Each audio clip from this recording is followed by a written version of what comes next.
So Andrew, when deciding to build a custom home, how do you determine location? So there's a few things that we actually do look at. One, for instance, is walking score, actually.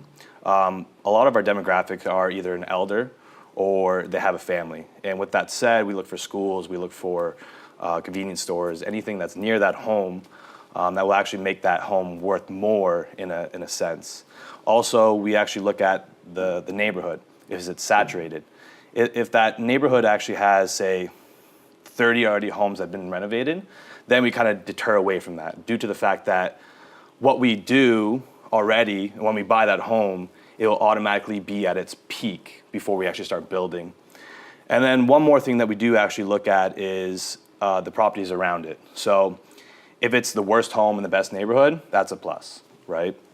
Or we also look at the fact that people around it are starting renovations, that the neighborhood has been established, and that there's potential for what we look to do next. So those are a few things that we kind of look for when we buy a home or when our clients are buying a home. So if an investor or a homeowner or a home buyer rather is going to build a pre-existing home, how do they determine if it makes sense to build an addition or build to what's already there? Well, that's a good question due to the fact that some homes are built from the 70s to the 90s and a lot of their rooms are separated. So for instance, living room, dining room, kitchen, they're all basically boxy rooms. So if we go in and we assess and then we notice that, hey, this is a 3,000 square foot home, it's just not properly designed. It's not spatial awareness, that we can actually take that home and we can use the money that we would have used on an addition, so say 100,000, 200,000, we can actually put that into the house, save the money there, and actually put more money into the existing home. So what really depends on if you want to expand or not is the house big enough that you can get your maximum amount of bedrooms, maximum bathrooms, and also the question is, can we actually make more money and save money at the same time while using the existing foundation, using the existing home? That's one of the biggest questions.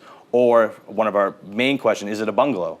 If it's a bungalow and we don't have to put out a foundation, we're already saving ourselves the excavation costs, we're saving ourselves the additions, we're saving ourselves all that architectural fees that are associated with adding an addition, where we can just actually add an addition on top of the house. So that can sometimes save yourself at least $100,000 to $150,000. What are some restrictions that a homeowner might be held back by when deciding to build? So there are a few things. For instance, one thing is if they already own the home, we have a soft cost. So our soft costs can run you up to $100,000, $150,000 sometimes if they're looking to build more or build another house. Another restriction is, so if they're in more of a rural area, they sometimes have conservation. Sometimes they have protections from other governing bodies. They have obviously the permits. Now, if a homeowner wants to separate that house from another total property, so they have 6 acres and they want to basically divide and separate, we have that cost as well that basically comes into effect. And another restriction that could cause a lot of people that they don't realize is the services. So if they have a piece of land or a property and they have nothing on that property at the moment, that can really restrict them from actually getting started, because that's a very hefty bill to start and get services to that home or that future home. You mentioned soft costs. Yeah. What are you talking about when you're saying soft costs? So when we speak about soft costs, a lot of the questions goes towards where does my money go before I can start building. So with soft costs, you have your architectural fees, right? You have your engineering. Sometimes if your house doesn't already have it, you need a land survey.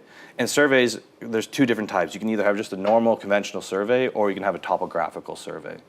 Those main 3 items there are very expensive. And then we also go into aspects talking about services to the building or services to a property, right? If you already have services and let's say you have overhead wiring, that soft cost to bring it underground is expensive.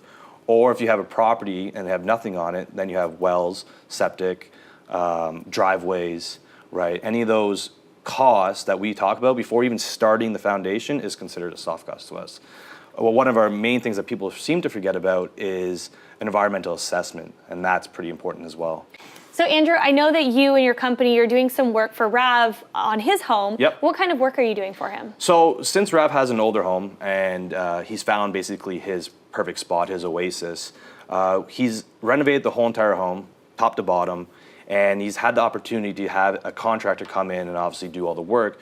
So since we're a custom home builder, we kind of concentrate on building homes. We actually have the opportunity to give him consultant on what is going on with his home, what he needs to be aware of, what aspects that he is going down to make sure that his home lasts as long as he wants to.